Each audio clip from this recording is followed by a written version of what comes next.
आपल्याच इथे राहिले, आपल्याच इथे कमवलं, आपल्याच इथे त्यांनी कमवून आपला घर परिवार सांभाळला, मुलांचं शिक्षण झालं.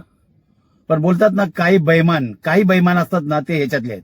कैसा मराठी बोलेगा तो क्या बोलोगे भाई? मराठी नहीं आता तो ऐसे ही बोलना पड़ेगा.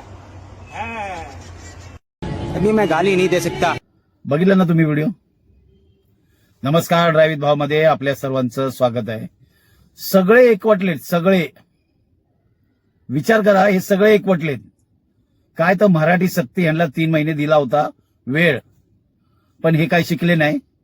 दुसरी गोष्ट, हा त्याला विचारतोय मराठी बोलणार का नाही, त्याच्याबद्दल विचारतो. तो मराठी भाषेचा अपमान करतोय. कौन है ये लोग, कहां से आते हैं? म्हणजे ह्यांना किती माज आहे मला सांगा. आहेत का नाही उपरे? यांना उपरेच म्हणावं लागेल.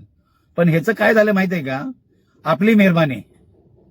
आपण यांना गोंजारून आपण यांना घरं भाड्याने दिली. आपण यांना, कारण मराठी माणसाचं मन खूप मोठं आहे. बात तो सही है. पहिल्यापासून. त्याच्यामुळं काय झालं, हे आता बोलायला आता शब्द नाहीत आपल्याला. आपल्यामुळेच हे मोठे झाले आणि आता आपल्याच मराठी भाषेचा अपमान करतायत.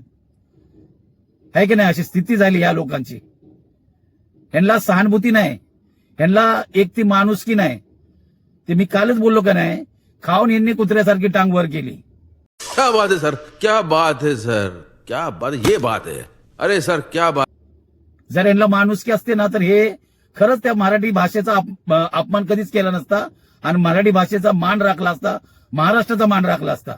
सांगितलं असतं की आम्ही इथे मुंबईला आलो, कमावलं, खाल्लं, पिल्लं, सगळं काही केलं. त्यामुळं आम्हाला मराठी असल्याचा अभिमान आहे आणि आमचं आयुष्य इथं गेलं 20-25 वर्ष महाराष्ट्रात. त्यामुळं आम्हाला महाराष्ट्रीयन असल्याचा अभिमान आहे. असा यांना पाहिजे अभिमान. तू समझा? हाँ. नहीं, तू समझा नहीं. पण हे उपरे तर उपरे म्हणल्याच ना, तेच झालंय. हे कधी सुधारणार नाही. आणि यांच्याबरोबर सहानुभूती पण बाळगू नका. पुढचा व्हिडिओ सुद्धा त्याच्याबरोबरच आहे, तो सुद्धा बघा. भेटू आपण पुढच्या व्हिडिओला.